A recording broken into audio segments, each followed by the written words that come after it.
Hai sahabat tanah air. Kalau bicara soal kota terkenal Amerika Serikat, sepertinya semua akan berpikir tentang beberapa kota yang sangat sentral.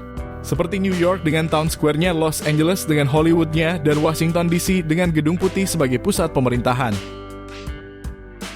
Tidak ada yang menyinggung tentang Florida, padahal tempat ini juga sangat terkenal bahkan untuk kalangan atas. Kota ini dikenal sebagai Sunshine State, karena punya cuaca yang hangat, pantai yang indah, dan terlebih lagi tanpa pajak penghasilan negara bagian. Tinggal di Florida itu adalah salah satu kesenangan yang tidak bisa didapatkan di negara bagian lain dari Amerika Serikat. Namun, tunggu dulu. Tentu saja negara bagian ini bukan tanpa masalah. Sebab dari berbagai macam fakta yang terlihat, Florida malah menyimpan berbagai macam sisi gelap yang tidak bisa diselesaikan dari sejak lama. Sisi gelap inilah yang akan kami gali lebih jauh. Tetap tonton video kami sampai akhir, agar tak salah paham. Mari kita mulai dengan masalah yang paling general, yaitu kejahatan dan kekerasan yang terjadi. Dari data yang ditemukan, Florida ini memiliki tingkat kejahatan yang relatif tinggi di Amerika. Tingkat penangkapan di negara bagian ini mencapai 2.355 penangkapan per 100.000 penduduk. Angka ini pun lebih tinggi dari rata-rata nasional yang cuma mencapai 2.182 penangkapan. Kebanyakan aksi kejahatan di Florida didominasi oleh kejahatan properti yang mencapai 348.403 kasus per tahun. Kemudian kejahatan dengan kekerasan mencapai 57.587 kasus per tahun. Mirisnya lagi, tempat berbahaya teratas yang ada di Florida itu malah mencakup tempat wisata terkenal mereka, seperti Miami Beach, Daytona Beach, Laguna Beach, hingga Lake City. Tentu saja ini menjadi presiden buruk untuk Florida yang sebenarnya menjual tempat wisata mereka sebagai alasan untuk berkunjung. Membahas kejahatan yang terjadi di Florida, sebenarnya ada satu istilah yang banyak digunakan di media sosial, yaitu Florida Man. Sebutan ini diberikan kepada pria Florida yang melakukan kegiatan sinting tidak rasional di hadapan publik. Persoalan kejahatan di Florida tentu saja tidak berakhir sampai di situ. Negara bagian ini juga memiliki kejahatan yang lebih besar. Contohnya sebaran obat terlarang baru NN dimetilpantilon hidroklorid yang banyak tersebar di masyarakat luas, utamanya anak muda karena harganya yang murah. Kasus narkoboy di Florida memang hal yang mengerikan. Bagaimana tidak?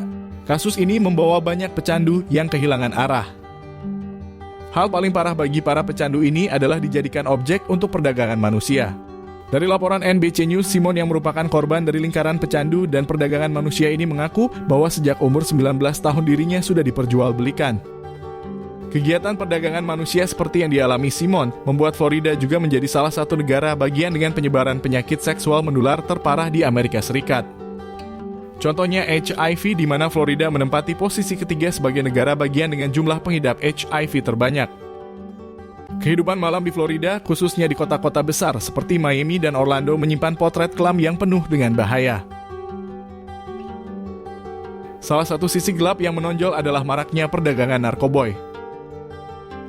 Klub malam yang mewah seringkali menjadi tempat transaksi barang terlarang, dengan para pengedar yang memanfaatkan suasana hedonistik untuk menjualnya.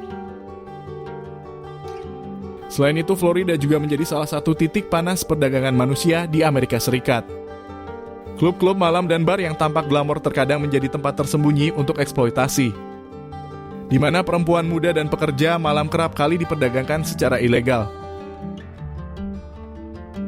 Masalah di Florida tentu saja bukan cuma tentang kejahatan, tapi ada juga masalah gelandangan yang tidak kunjung selesai. Dari datanya, Florida memang menempati papan tengah negara bagian Amerika Serikat dalam kategori gelandangan terbanyak, yaitu mencapai 11,9 per 10.000 populasi. Hal ini emang terdengar biasa saja. Namun secara angka jumlah gelandangan di Florida mencapai 31.462 orang. Kebanyakan gelandang ini biasanya berkemah di tempat yang sama dan membuat lingkungan jadi kumuh. Salah satu buktinya adalah Pasco County. Lokasi gelandangan yang awalnya hutan asri, akhirnya menjadi lokasi kumuh.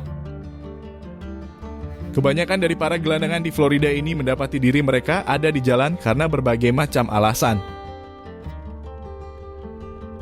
Mulai dari karena kecanduan obat-obatan terlarang, gangguan mental, hingga karena tidak memiliki cukup uang untuk menyewa tempat tinggal.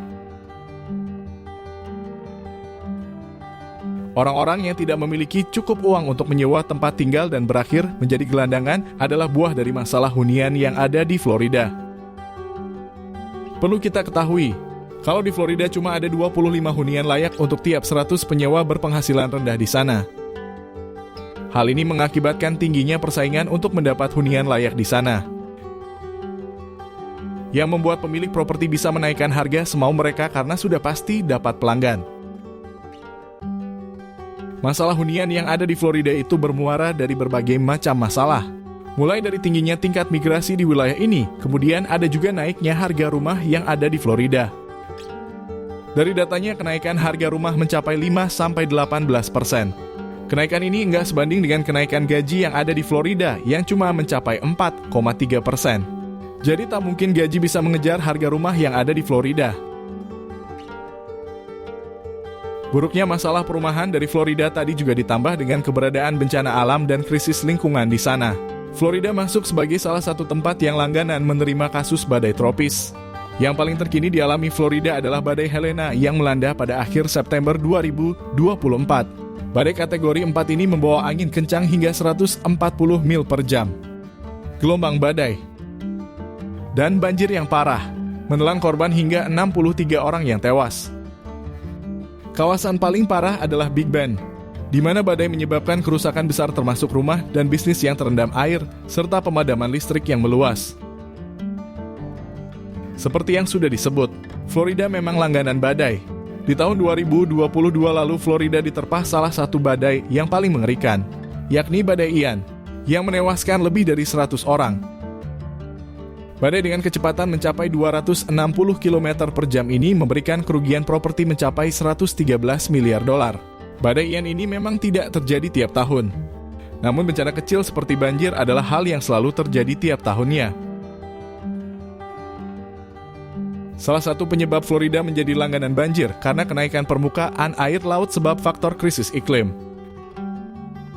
Dari datanya, Florida mengalami kenaikan air laut mencapai 1 inci atau sekitar 2,5 cm setiap 3 tahun yang tentu saja sangat buruk. Setelah banjir ada lagi yakni kasus sinkhole yang menambah deretan bencana alam berbahaya di Florida. Ngerinya lagi sinkhole ini bisa muncul secara tiba-tiba tanpa aba-aba, dan akhirnya menelan properti di atasnya, bahkan nyawa orang juga bisa melayang. Jadi hidup di Florida itu bukan cuma tentang kehangatan dan pantai yang indah, tapi ada juga sisi gelap yang butuh dipertimbangkan.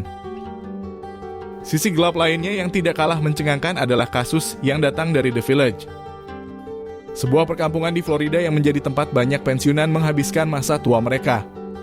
Tempat ini dikenal sebagai tempat yang ramah lansia, namun dari waktu ke waktu malah mendapat citra buruk. Salah satunya adalah penangkapan lansia di sana karena kepemilikan obat-obatan terlarang dan buruknya pengendalian diri mereka di persidangan. Kemudian kasus yang paling mencengangkan adalah kegiatan swinger atau bertukar pasangan yang membawa berbagai penyakit menular seksual ke lingkungan lansia yang jelas begitu rentan. Jadi kehidupan di The Village yang awalnya dianggap sebagai surga lansia, pelan-pelan malah menjadi tempat terburuk untuk menghabiskan masa pensiun.